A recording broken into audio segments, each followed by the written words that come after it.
दोस्तों, अगर हम बात करें कि एक अच्छा के-पॉप आइडल हम कैसे बन सकते हैं, तो ये भी बहुत ही बड़ा क्वेश्चन आता है कि अगर हमें एक अच्छा के-पॉप आइडल बनना है तो हमें कैसे बनना चाहिए, उसका प्रोसीजर क्या है। बिकॉज इतने बड़े बड़े जो आजकल के बैंड्स हैं, आइडल्स है, जैसे कि BTS जैसा बड़ा बैंड है, उसके साथ साथ ब्लैकपिंक, ट्वाइस और भी बहुत बड़े बड़े बैंड्स हैं, एक्सो भी है।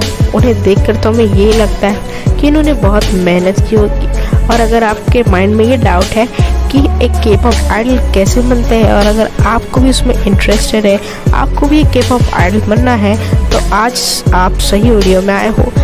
मैं आपको बताने वाला हूँ एक अच्छा के-पॉप आइडल कैसे बनते हैं। इस वीडियो को शुरू करने से पहले मैं आपसे एक छोटी सी रिक्वेस्ट करना चाहूँगा कि आप हमारे चैनल को सब्सक्राइब कर लें, ताकि आपको हमारे आने वाले वीडियोस के नोटिफिकेशंस वक्त पर मिलते रहेंगी।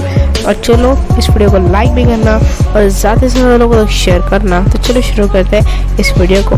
सो गाइस, अगर हम बात करें के-पॉप आइडल कैसे बनते हैं, तो सबसे पहले आप में तो टैलेंट होना चाहिए, जैसे कि सिंगिंग, डांसिंग और भी बहुत कुछ होते हैं, म्यूज़िक डायरेक्टिंग, म्यूज़िक प्रोड्यूसर और भी सॉन्ग राइटिंग। आप में जो भी टैलेंट है उसमें आपको बहुत ही ज़्यादा मेहनत करना पड़ेगा। और सबसे पहले तो आपको एक लैंग्वेज सीखनी पड़ेगी जिसका नाम है कोरिया। यहाँ गाइस आपको कोरियन लैंग्वेज में अपनी पकड़ बनानी होगी, क्योंकि के-पॉप है यानी कोरियन पॉप, यानी के-पॉप में तो आपको कोरियन में ही आपको रैपिंग करना पड़ेगा, सॉन्ग गाना पड़ेगा, क्योंकि के-पॉप में कोरियन तो कंपलसरी लैंग्वेज होती है। और फिर बात आती है ऑडिशन की। जी हाँ गाइस, सबसे पहले तो आपको ऑडिशन देना होगा। आपके माइंड में तो एक ख्याल आया ही होगा कि बीइंग इंडियन होने के नाते क्या ये ऑडिशन इंडिया में भी होते हैं। जी हाँ गाइस, के-पॉप इंडस्ट्री इंडिया में भी ऑडिशन लेती है, मगर आपको एक प्रॉब्लम होगी कि वो ऑफलाइन ऑडिशन नहीं होगी, वो ऑनलाइन ऑडिशन होगी। जी हाँ गाइस, हमारे हिंदुस्तान में यानी इंडिया में ओनली ऑनलाइन ऑडिशन ही हो रही है, अब तक ऑफलाइन ऑडिशन नहीं हो पाई है। अगर आपको ऑफलाइन ऑडिशन देनी है तो आपको यहाँ से कोरिया जाना पड़ेगा और वहीं जाकर आपको ऑफलाइन ऑडिशन देना होगा। सो गाइस, जैसे कि आप हिंदुस्तान में रहते हुए यानी इंडिया में रहते हुए अगर आप ऑनलाइन ऑडिशन दे भी देते हो, तो अगर आपको वो जो कंपनी है जैसे कि बिग हिट, JYP, जो भी कंपनी है आपने जहाँ पर ऑडिशन दिया है, अगर ऑनलाइन ऑडिशन में उन्हें आपकी ऑडिशन अच्छी लगती है तो वहाँ पर वो आपको बुलाएंगे, यानी कोरिया में बुलाएंगे। और अगर आपको वो लोग, अगर जो भी कंपनी है, अगर उन्हें आपका जो सॉन्ग है या फिर डांसिंग जो भी कुछ आप ऑडिशन दे रहे हो वो पसंद नहीं आता, तो आपको वहाँ से कुछ रिप्लाई नहीं आएगा। और अगर उन्हें पसंद आता है तो शायद वो ऐसा भी कर सकते हैं कि आपको वहाँ पर जाकर फिर से उन्हें ऑडिशन देना होगा, और उसका खर्चा वो कंपनी ही उठाती है।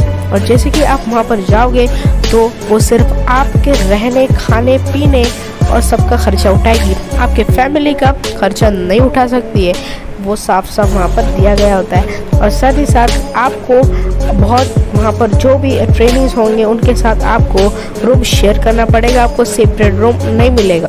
और आपको रूम शेयर करते हुए ही अपनी ट्रेनिंग को यानी अपने आप को और बेहतरीन करने की हमेशा से कोशिश करनी पड़ेगी। और भी वहाँ पर बहुत ही ज़्यादा आपको प्रैक्टिस कराया जाएगा, 20-20 घंटे तक आपकी ट्रेनिंग होगी। और वो ट्रेनिंग करीबन 5 साल की हो सकती है, और उसमें आपको 5 करोड़ रुपए भरने हो सकते हैं। अब आप कहोगे अगर आप उसे 5 करोड़ को अफोर्ड नहीं कर सकते तो आप उसकी फ़ीस कैसे भर पाओगे। अगर आप नहीं भर सकते तो भी वो कंपनी आपकी फ़ीस भरेगी, मगर आप जब के-पॉप आइडल बन जाओगे, एक सक्सेसफुल के-पॉप आइडल, तो आपके जो भी इनकम होगी उसमें से 90% आपको आपकी वो कंपनी ले लेगी और आपको सिर्फ उसका 10% ही मिलेगा। जी हाँ गाइस, एक फैक्ट है और कंपनी ऐसा करती भी है। ऐसे बहुत सारे के-पॉप आइडल्स के साथ हो चुका है, तो आपको इसके लिए तैयार रहना हो। और वो ट्रेनिंग के दौरान आपके मन में तो ये सवाल आया ही होगा कि 5 करोड़ वो किस बात के लेते हैं। वो कंपनी 5 करोड़ इसीलिए लेती है क्योंकि वो कंपनी आपको सिंगिंग, डांसिंग और इंस्ट्रूमेंट्स को बजाने का तरीका और कोरियन लैंग्वेज तक सिखाती है। और अगर मैं बात करूँ तो वो ट्रेनिंग के दौरान वो हमें इतना स्ट्रिक्ट रहने को कहती है, यानी हमारे हर एक एक्शन पर वो नज़र रखती है। हम किससे बात कर रहे हैं हम कहाँ जा रहे हैं, हम क्या खा रहे हैं, हम क्या देख रहे हैं, वो सब वो खबर लेती है। और यहाँ तक कि वो मेकअप वगैरह सब लेती है और हमारा हेयर कलर का भी वो देती है। यानी कंपनी के हिसाब से हमें हमारे बालों का कलर चेंज करना होगा। हमारी लुक्स भी कंपनी के हाथों में होगी। हमारी खाना पीना, हम जो भी खाते हैं हमें डाइट के अनुसार खाना होगा और जितने भी होगी वो सब कंपनी लेगी। मतलब कंपनी के अंडर में ही हमें रहना होगा। कंपनी के खिलाफ हम कुछ भी काम नहीं कर सकते। अगर हम बात करें हमारे प्यारे बैंड BTS की, अब तो वो इंडिपेंडेंट हो चुके हैं। यानी BTS अब इतना बड़ा बैंड है तो कंपनी उनके साथ थोड़ी भी ज्यादती नहीं करती है। अब BTS आराम से सुकून की ज़िंदगी जी रहे। हम आर्मीज इतनी बड़ी फैंडम हो चुका है कि दुनिया के कोने कोने में आर्मीज मौजूद है। इस वजह से BTS अब इंडिपेंडेंट हो चुकी है। मगर BTS के भी रिसेंट डेज में उन्हें भी ऐसे ही हुआ था। RM और उनके साथ और एक मेंबर थे BTS के ही। एक दिन RM ने एक शो के दौरान उनका एक इंसिडेंट बताया था कि BTS के प्यारे RM और एक उनके साथ मेंबर थे, वो दोनों एक बार आइसक्रीम खाने के लिए बाहर गए थे और उन्होंने चुपके से आइसक्रीम खाना प्रेफर किया बिकॉज वो कंपनी के सामने आइसक्रीम कतई नहीं खा सकते बिकॉज ये सब वहाँ पर अलाउ नहीं है। उन्होंने इंसिडेंट ये शेयर किया था कि जब RM और उनके प्यारे एक मेंबर उनके साथ थे, जब वो दोनों आइसक्रीम खा रहे थे तो उनके सामने से एक वैन गुजर रही थी तो उन्होंने फटाफट से उस आइसक्रीम को अपनी जेब में डाल दिया। उसकी वजह से उनकी जेब भी गंदी हो गई।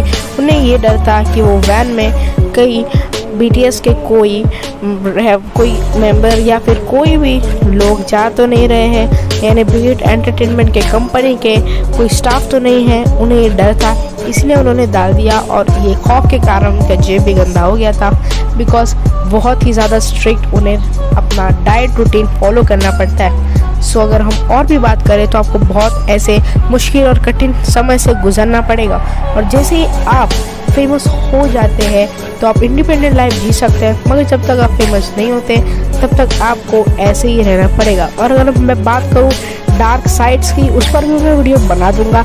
अगर आपकी रिक्वेस्ट पर मैं इसे बना सकता हूँ, मगर आपको एक काम करना होगा, मुझे कमेंट में ज़रूर बताना होगा कि आपको वो वीडियो चाहिए या फिर नहीं।